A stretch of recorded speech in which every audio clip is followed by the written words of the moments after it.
fermer le portail. Bien. À double tour, c'est bon.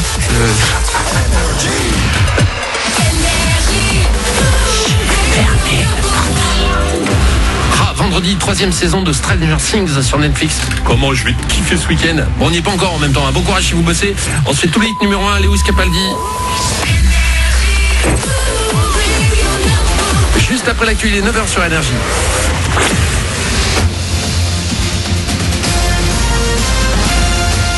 Toute l'actu sur Monaco Menton avec Frédéric Plat.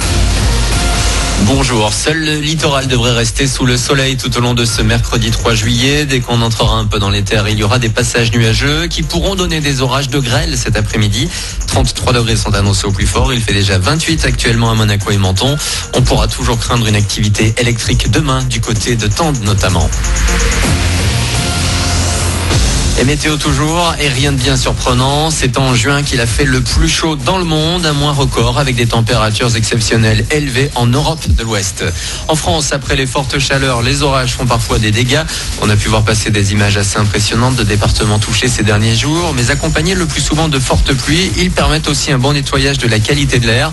On vient de subir plusieurs jours d'alerte niveau 2. Elle sera en amélioration aujourd'hui, un indice moyen à médiocre sur Monaco et les Alpes-Maritimes.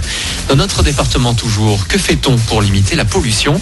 La seule mesure mise en place a été un abaissement de 20 km/h de la vitesse autorisée sur autoroute notamment.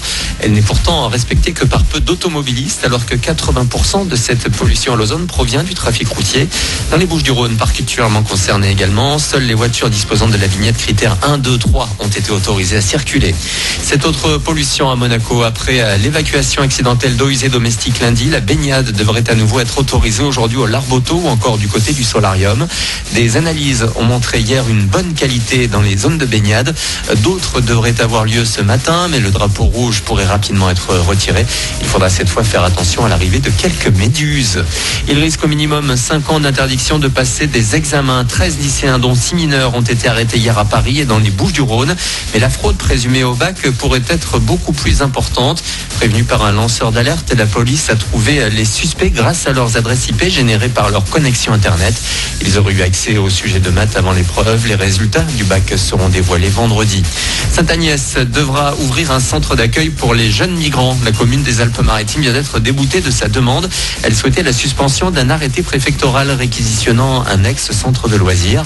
Le maire devrait dans les prochains jours faire un courrier pour tenir informée la population. Enfin, pas question de lever le pied pour lui. Le pilote de Formule 1 Charles Leclerc a tout de même pour une fois pris son temps hier. Il était présent pour l'inauguration d'un club de ses supporters à Beau-Soleil. Il a signé quelques autographes, puis a reçu la carte d'adhérent numéro 1, plus une médaille de la ville. Si son agenda le permet, d'autres rencontres auront lieu. Voilà pour votre actu, 9h03. Excellent début de journée à vous, avec Énergie à Monaco.